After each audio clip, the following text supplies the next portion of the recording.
দাদা, এখন তোমার কেমন দাম চলছে? এখন তো আমার দাম বেশি নয়, কিন্তু কিছুদিন পরে বেড়ে যাবে।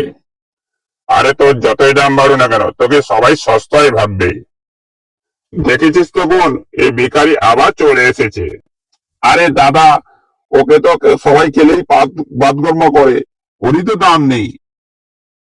ও আবার কি বলছে দেখ মুলা, তোকে কিভাবে চাটলো। এই চুপ কর বোঝালো, তুই কি বলিস? এই তারা চুপ কর তো, তোর মালিক কোথায়? আচ্ছা বাবু, ও কথা বাদ দিন তো। ও শালা পাশের ফল দোকানে মেয়ের সঙ্গে কথা বলতে চলে। আচ্ছা বাবু, বাদ দিন তো। আপনি তাড়াতাড়ি বলুন তো, কি নিবে বলুন তো। আরে আমাদের মালিক তোদের দিকে কিনতে আসেনি, তোদের ভিডিও করতে আসছে, বুঝতে পারিস না? আরে পালা পালা পালা, আগে যা যা।